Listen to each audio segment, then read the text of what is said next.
G'day everybody. So my name's Alistair Bird. We farm here sheep and beef just out of Oxford, North Canterbury, New Zealand. So me and my wife and our two daughters. You've been thinking about this video for a while now, and just want to get things straight right from the start. This is my own opinion. This is my own views, and yeah, what? Oh, get out of it, you big bugger. So this is my own opinion, my own views, and exactly what I think about all of this stuff. So yeah, Hiwaki Kanoa and greenhouse gas emissions here in New Zealand. So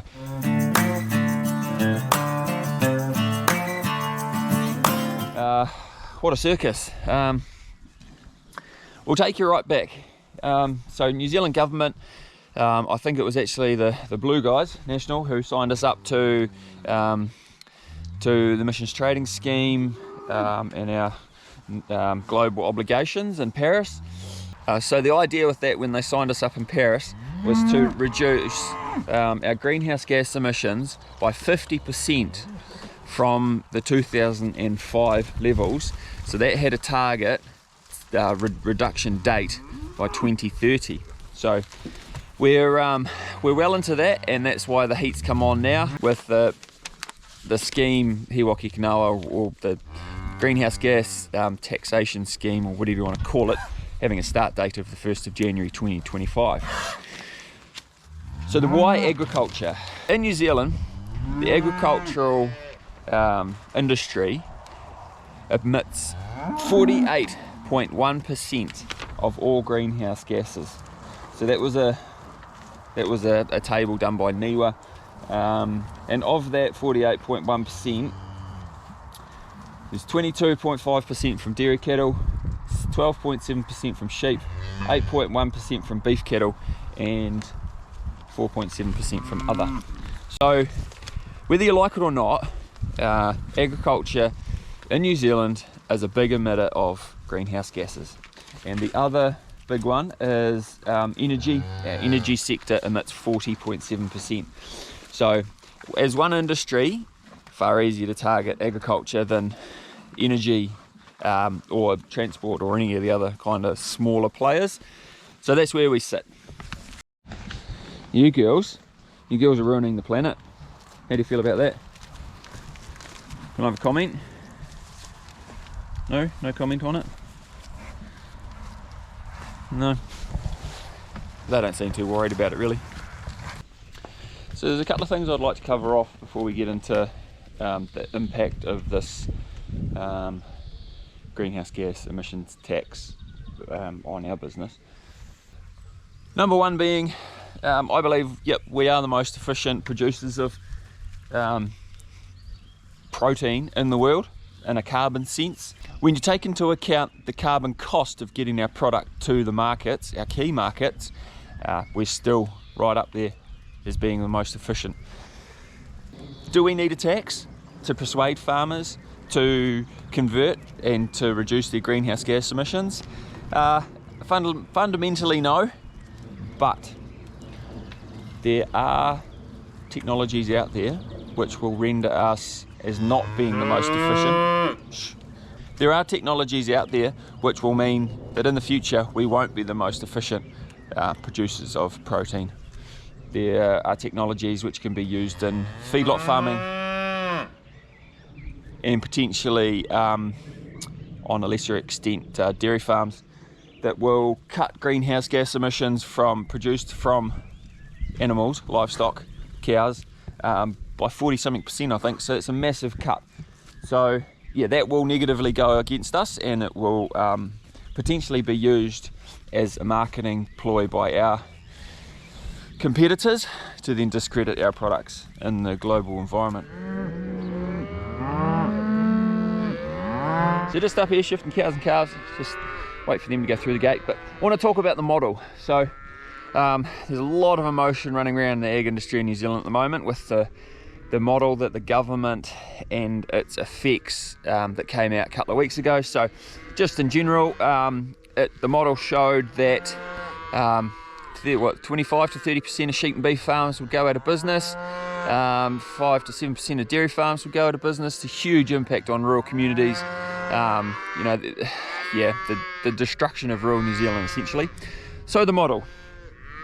It's come to my attention that the assumptions made in that model were that there would be an extra 20% of dairy farms in New Zealand between now and 2030. So think about that. 20% extra dairy farms. Not, no, it's the dairy area. So that's not cows, that's dairy area. I don't know where this land's coming from. The fact that dairying area has actually gone down in the last 5 years. And we heard the other day that 2 farms up in the North Island actually got sold, 2 dairy farms up in the North Island actually got sold to put into pine trees through the ETS. So how does that work? The other assumption they made was that 1.1 million hectares of sheep and beef land was going to be abandoned. So walked off, farmers would just let it revert to scrub. I don't know any sheep and beef farmer that would just walk off their land, especially when at the moment hill country sheep and beef land in New Zealand is going for $15,000 a hectare to go into ETS and pine trees. So a couple of pretty big assumptions that, in my opinion, make the whole government model completely null and void. You can't take anything that they say with any kind of merit when you have a think about those numbers. So there's a huge number of debates going on at the moment about biogenic methane and that compared to fossil fuel methane, which goes around the circle, which cycles, which doesn't, how much is cycled, how much grass takes up, how much in sequestration. That's the next topic. I'm not here to debate any of that. I'm not a scientist, so I have an understanding of it, but it's quite complex. We'll leave it at that. So, sequestration. Let's talk about sequestration, ETS and carbon price. So, under the revised plan that He Waka Kanoa put to the government, and the government came back with what they were going to accept or not, they essentially took the majority of sequestration out of the equation. So sequestration, if you don't know, is the carbon sequestered, so drawn in from the atmosphere by trees like this, so native exotics. Grassland's not really counted in it because it's all part of the cycle. The cycle of it gets eaten, put into animals, and then farted back up into the atmosphere. 12 years up there, comes down as CO2, gets drawn back into grass. So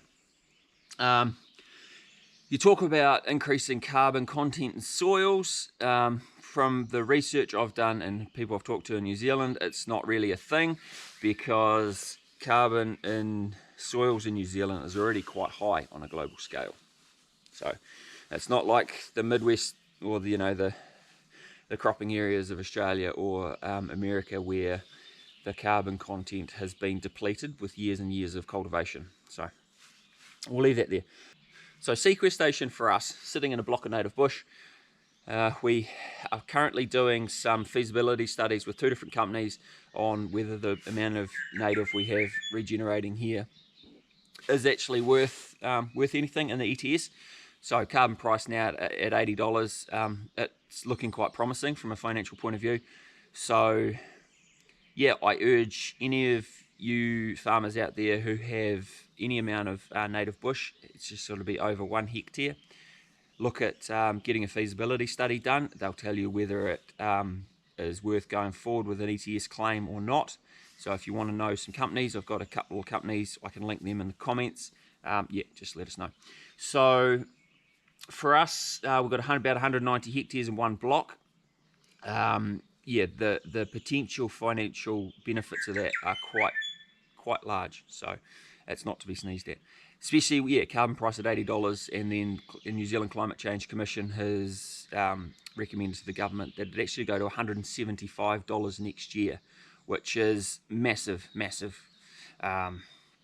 change. So it'll push the whole forestry conversion of sheep and beef land into forestry even further, but it also will compensate and financially help those farmers who have the ability to register either pine forest, exotics, or native, indigenous, into the ETS and help them with their cash flow as well. So essentially under the Paris Accord, it's written into legislation that the ETS will be here until 2050.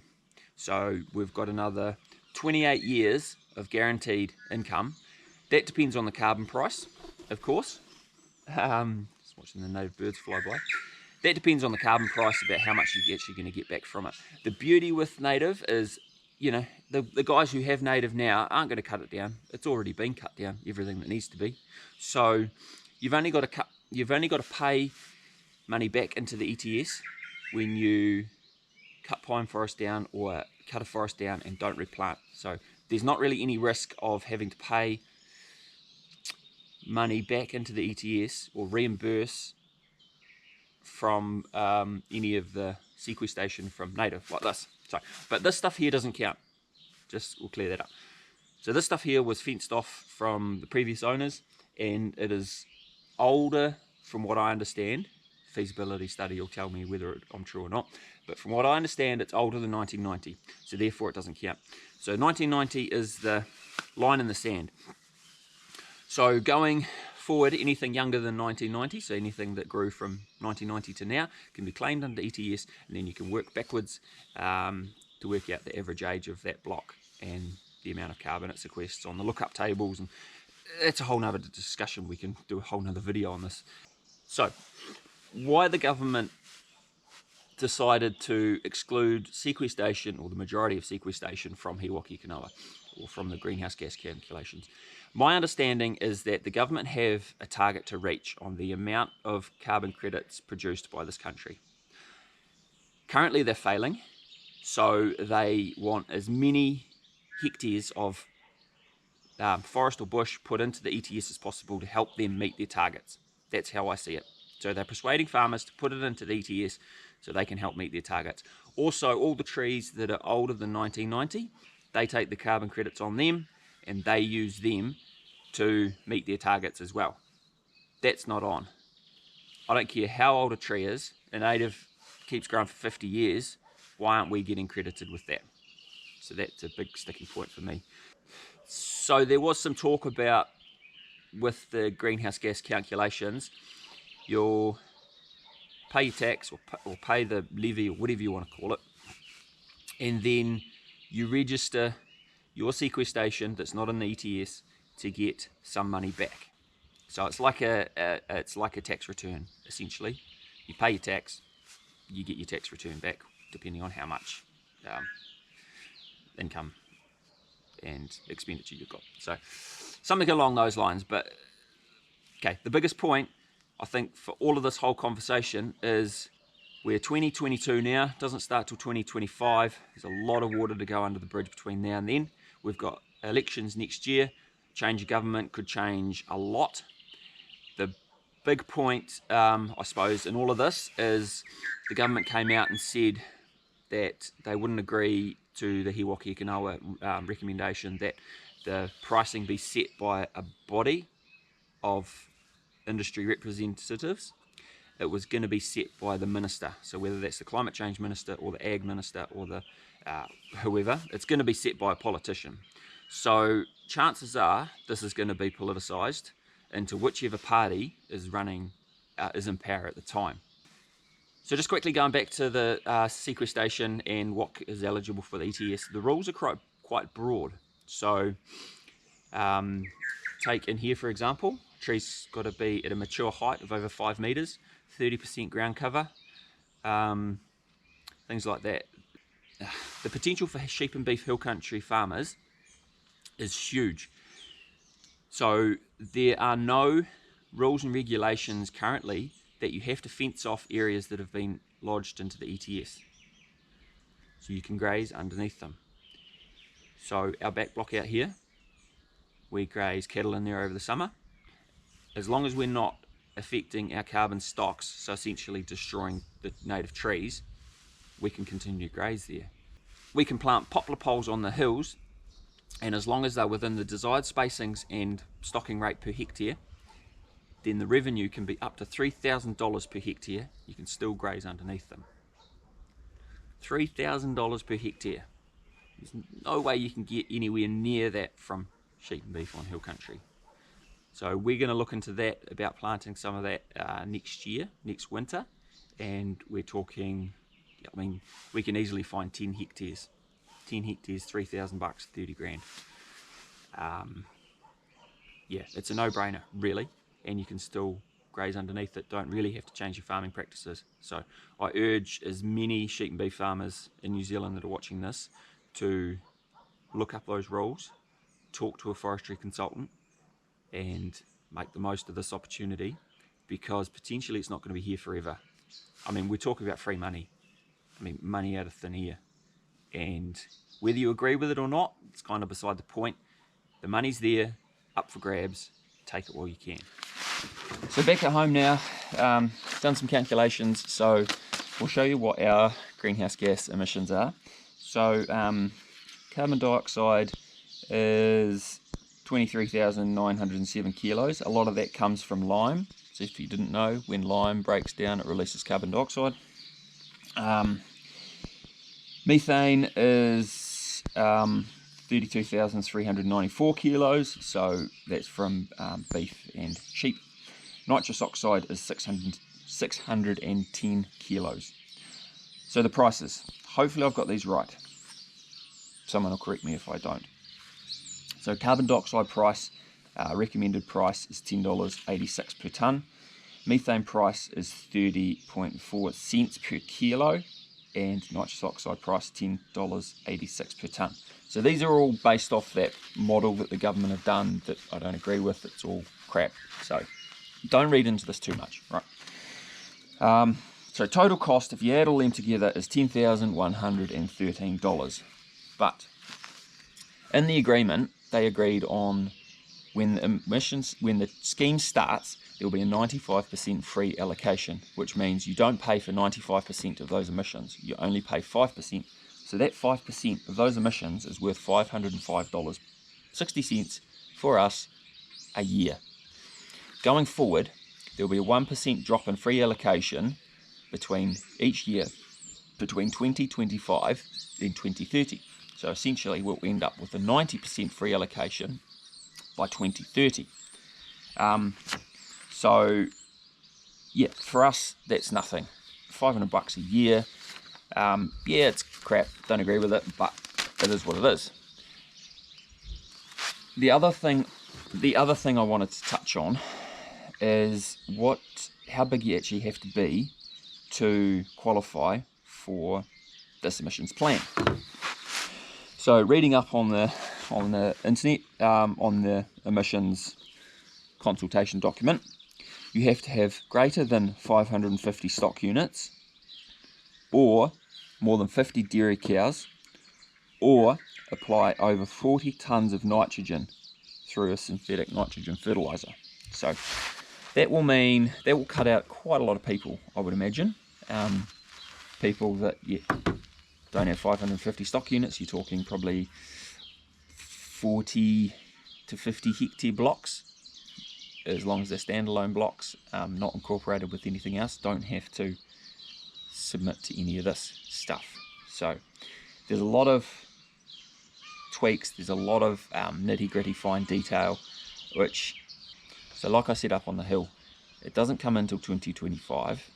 There potentially will be a change of government before then. There's a lot of water to go under the bridge. There's a lot of industry bodies fighting pretty hard for this.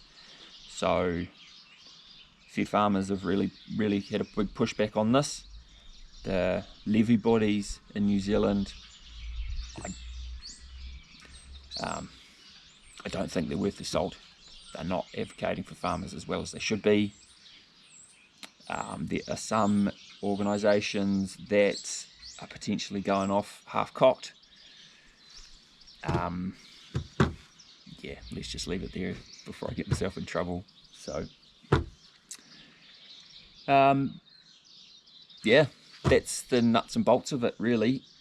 There's a huge amount of work that has to still go into all of this, and there will be some changes.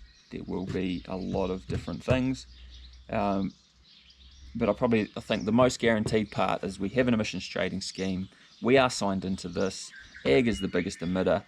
We need to do something that can be looked on a global scale as to we are doing something to reduce our emissions, because our trading partners, it's not so much the consumers, but our trading partners, if we don't do anything, are going to jump onto that and use it against us.